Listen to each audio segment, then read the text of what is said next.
أيوة. وعليكم السلام ورحمة الله. La deuxième histoire, c'est celle de Rufayda al-Islamiyya. L'histoire de Rufayda al-Islamiyya, c'est l'histoire d'une personne qui était avant-gardiste, qui était en avance sur son temps. Ce qu'on peut aujourd'hui appeler une réformiste. Et la réforme est très importante dans l'islam. Être réformateur ou réformatrice, c'est quelque chose qui est primordial. Et ça fait partie de nos sciences, ça fait partie de nos catégories. Dans l'islam, il y a, quand on étudie par exemple les sciences islamiques, dans les universités islamiques, on apprend le réformisme. Comment on réforme, de quelle manière on réforme, qui peut réformer, qui sont les grands réformateurs. Et il y a eu bon nombre de réformateurs et de réformatrices. Et Rufayda al-Islamiyya a fait partie de ces réformatrices, ou en tout cas de ces personnes qui ont été avant-gardistes. Pourquoi ? Déjà parce qu'elle fait partie des femmes médecins. Et les sahabiyat, chez les compagnons, il y avait beaucoup de femmes médecins. On avait cette femme-là, Rufayda, il y avait Aïcha, il y avait Salama également, il y avait Ashifa bint Abdillah, il y avait Asma bint Umays, pour ne citer que ces cinq-là. Mais elles étaient très très nombreuses. La particularité de Rufayda, ce médecin, c'est que c'est plutôt, on va appeler ça comme les professeurs qui dirigent un service à l'hôpital. Comment on appelle ça ? Un chef médecin peut-être. C'était une chef médecin. Parce qu'elle a formé toute une équipe de médecins et elle va être leur leader et leur chef. À chaque fois que le prophète, il va vouloir se déplacer pour faire une campagne, par exemple, pour aller faire da'wah, ou bien pour répondre aux menaces qui pèsent sur l'État, constamment, Rufayda, elle va demander à Rasulillah, est-ce que je peux venir avec toute mon équipe médicale ? Et le prophète va accepter ça. Et Rufayda, elle va aller plus loin, parce qu'elle va payer de ses propres moyens un hôpital de campagne. Elle aura cet hôpital de campagne qu'elle va mettre sur un chameau et il sera transportable. Et elle a soigné de grands compagnons, de très grands, notamment par exemple Mu'adh ibn Jabal. Ce grand compagnon, qui est Mu'adh ibn Jabal ?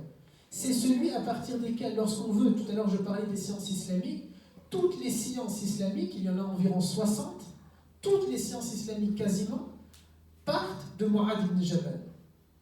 C'est un homme, un compagnon qui est incroyable. Par exemple, l'ijtihad, qui va démarrer de Mu'adh ibn Jabal. Lorsque le prophète, il va accompagner Mu'adh parce qu'il le nomme gouverneur du Yémen, il l'accompagne jusqu'aux frontières de Médine, et il lui dit, Ya Mu'adh, avec quoi tu vas juger les gens quand tu seras au Yémen ? Et il dit avec le Coran. Et Rasulullah, il dit, mais s'il n'y a pas la réponse dans le Coran, parce que le Coran n'est pas encore parachevé, il n'est pas encore révélé totalement, il n'y a qu'une partie du Coran. Avec quoi tu vas juger ? Il dit avec la Sunna, avec ta tradition. Et si tu ne trouves pas de réponse dans la Sunna, avec quoi vas-tu juger ? Que va dire Mu'adh ? Il va dire, je vais faire un effort d'interprétation, un ijtihad. Et là, le prophète va accepter. Mu'adh sera un gouverneur, Mu'adh sera, et il sera, c'est pas l'objet d'aujourd'hui, mais Mu'adh, il faut se rappeler qu'il est à l'origine de beaucoup de sciences islamiques. Eh bien, c'est cette femme-là, Rufayda, qui va le soigner. Et si elle ne l'a pas soigné, si elle ne l'aurait pas soigné, il s'est pris une flèche dans le visage, dans l'œil plus précisément, eh bien, peut-être, Allahu a'lam, que ce que Dieu aurait décidé, mais nous, de ce que nous avons là entre nos mains, bon nombre de sciences islamiques ne nous seraient pas parvenues peut-être. On ne les aurait pas eues entre les mains. C'est une femme, une grande de l'islam, qui a permis cela, et c'est cette femme-là, Rufayda. Rufayda aussi, qu'est-ce qu'elle va entreprendre ? Qu'est-ce qu'elle va faire ? Rufayda, elle va avoir le privilège qui va être octroyé par Rasulullah d'avoir une tente médicale, ce qu'on appelle aujourd'hui un box. Elle aura un box dans la mosquée. C'est-à-dire que dans la mosquée du prophète, il y avait un box médical dans lequel les compagnons peuvent venir, et les compagnons, pas que les hommes, plutôt pas que les femmes. Tout compagnon, tout sahabi ou sahabiyat peut venir et se faire soigner, se faire ausculter. C'est dans cette tente-là, dans ce box-là médical, qu'elle va également assurer le suivi des blessés de guerre. Lorsque les blessés de guerre, lorsqu'ils sont sur le champ, elle était présente avec d'autres, et puis lorsqu'ils reviennent à la maison, il faut assurer leur suivi. Et parfois, c'est un suivi qui est lourd. Eh bien, c'est elle qui va le faire dans ce box-là. Rufayda aussi, c'est une femme qui a tellement marqué les esprits tellement marqué le prophète alayhi salam que le prophète alayhi salam, il va offrir très souvent des cadeaux à elle et à toute son équipe médicale. Il va leur proposer un salaire. Ce salaire, il est dérisoire par rapport aux dépenses que elle va faire en vue de la médecine et pour propager la médecine et pour former des médecins. C'est-à-dire, c'est ça sa particularité par rapport à Aïcha radiallahu anha, qui était une femme médecin, l'une de nos mères, l'une des mères des croyants. Elle n'a pas formé des médecins, elle a formé des savants, et on en parlera tout à l'heure. Mais Rufayda, elle va former des médecins, toute une équipe, et c'est elle qui a porté ça. Aujourd'hui, en Irlande, au moment où on parle, en Irlande, il y a une université, je ne veux pas ici prononcer en anglais, mon accent est assez terrible, mais c'est le Collège Royal d'Irlande. Il donne chaque année un prix, et il s'appelle le prix Rufayda. C'est le prix de cette compagnonne-là.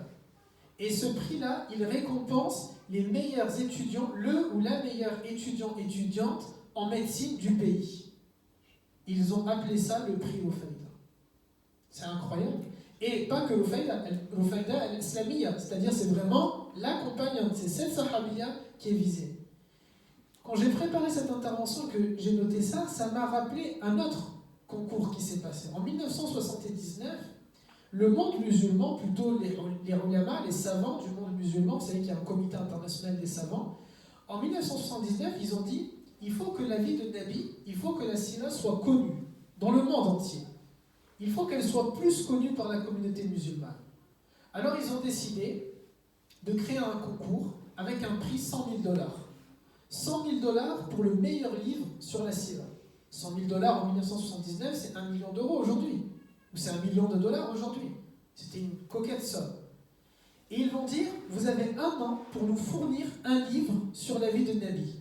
Et le meilleur livre, il obtient ces $100 000. Et bien cette année-là, il y a eu 80 livres qui ont été écrits sur la vie de Nabi alayhi salam. Ça a encouragé la communauté musulmane à écrire. Et c'est grâce à cette année-là, grâce à ce concours, d'abord Allah Azza wa Jal, par le biais de ce concours-là, que les plus grands livres de la sira vont être sortis, notamment le Nectar cacheté, qui a reçu le prix cette année-là, et il va gagner $100 000 à ce moment-là. Et donc c'est quelque chose qui est incroyable. Il faut, dans les mosquées, ici à Donzère, ou ailleurs, les différentes mosquées, les différentes institutions islamiques, organisations musulmanes, elles doivent, elles aussi, créer des concours, remettre des prix, liés à une histoire. Le prix, par exemple, Rufayda al-Islamiyya, ou le prix, par exemple, Safiya, ou le prix Aïcha, ou le prix Khadija, ou le prix Abu Bakr, ou le prix Omar ibn Khattab, comme ça il y en a pour tout le monde, pour les hommes et pour les femmes. Mais il nous faut nous reconnecter à ces personnes-là qui ont fait des choses incroyables, grandes, parce que ça permettra de donner aussi des exemples, des modèles.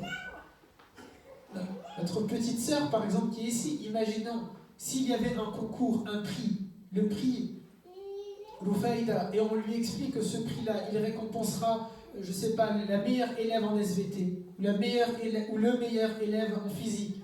Ça va les motiver non seulement à connaître l'histoire de cette compagnonne ou de ce compagnon, si on a choisi le nom d'un compagnon, et peut-être aussi ça va les inciter à leur ressembler et à les suivre. Parce qu'on a besoin de ces modèles-là. Aujourd'hui, on sait que malheureusement, on manque de modèles à la fois chez les garçons ou chez les filles dans notre communauté. Ils sont très rares. Plutôt les jeunes musulmans, ils vont regarder par rapport aux réseaux sociaux, aux influenceuses, aux influenceurs. J'aime à dire à mes élèves que les influenceurs, ils n'existent que pour les gens qui sont influençables.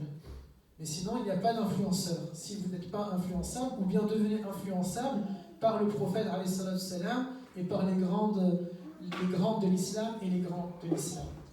Voilà pour cette deuxième histoire qui concernait cette femme, cette grande de l'islam, Rufayda.